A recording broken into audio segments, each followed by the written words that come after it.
Kalau lu, gue mau tanya nih, lu pernah nggak despising someone? Pernah. Nah, contoh ya, aku kepikiran untuk despising orang ketika dalam kasus aku merasa dia di genggamanku, tau nggak? Oke. Artinya, kamu nggak punya apapun dalam hal apapun yang bisa untuk fight back. Maka aku akan melakukan itu. Despise pembenci kan maksudnya? Ya, kita despising orang atau misalnya kita ngeremehin orang lah, menghina orang. Nah itu aku baru akan melakukan itu kalau aku tahu benar-benar bahwa dia nggak punya apa-apa tuh. Jadi aku udah memperhitungkan semua. Kalau dia ngelawan pun aku bisa begini.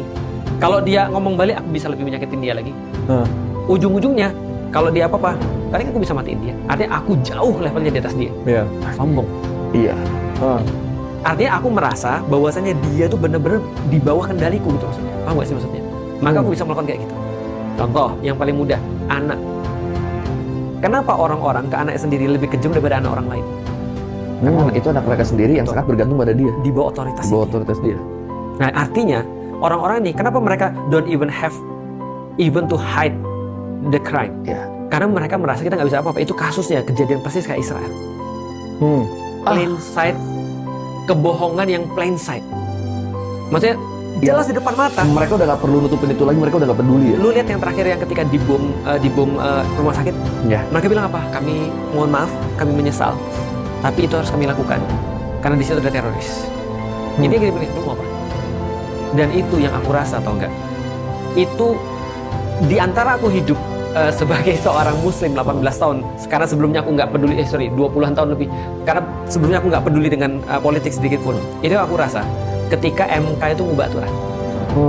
Itu dalam hatiku, buset, gue bener-bener kayak merasa kayak, lu tau nggak sih kayak diludahin depan muka gitu. Kayak maksudnya, kalian gue paling nggak bisa apa-apa sih. Apa sih maksudnya? Nih gue salah. Tapi itu apa? Ya itu kayak di depan muka kayak gitu. Iya. Makanya dari situ tuh aku bilang, oh jadi udah gini ya main kalian ya. Oke, gue juga bisa main begitu. Maksudnya gue juga bisa vokal, bukan cuma lu doang gitu maksudnya. Makanya gue vokal langsung, gue langsung. Itulah pertama kalinya gue ngomong nama orang di depan ketika gue lagi bikin konten YouTube. Pertama kali tuh, kesel banget gue serius. Itu Maksudnya, gak nyampe 2 tahun lalu kan itu? iya itu kan Pemilu lah, menjelang pemilu. itu kayak apa ya? Kayak lu tau nggak sih? Berikutnya tau nggak orang nyapunya ngomong apa? Orang nyapunya ngomong gini, ya itu kan kami buat supaya memfasilitasi anak-anak muda. Benar. Biar bisa untuk maju juga. Ya kalau kalian yang merasa muda-muda, kalian juga bisa loh Tinggal menjadi maju kok kalau wakil merasa presiden. muda. Kalian tinggal maju. Aku bilang, goblok banget ya kita di mata lu ya. Maksudnya omong kosong kayak gitu lu pikir kita beli itu maksudnya. Paham gak sih? Iya. Itu menurutku udah paling puncak sih. Nah setelah itu nggak kaget apapun tuh. Oh, itu menjaga Joseph Felix. Puncaknya. Setelah itu kan ada juga yang bilang, ya saya kan nggak mau bantu kampanye. Terus setelah itu, ya saya bantu kampanye tapi dikit. Levelnya udah nggak di situ ya. Udah nggak di situ levelnya. Itu udah nginjek paling berasa tuh itu. itu diludahin paling berasa tuh. Diludahin paling berasa tuh itu. Tiap Nah, orang tuh punya triggernya masing-masing. Nah ya. dan ketika aku ngelihat sekarang DPR kayak gini-gini, ya itu masih di bawah itu sih.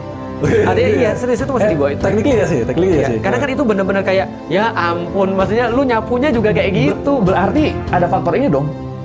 Karena itu yang paling ngaconya, Iya. akhirnya tidak dapat feedback yang seperti apa dari masyarakat. Iya. Kita udah di sini nih, berarti kita ngelakuin yang ini bisa nih. Nah, itu yang aku takut sih.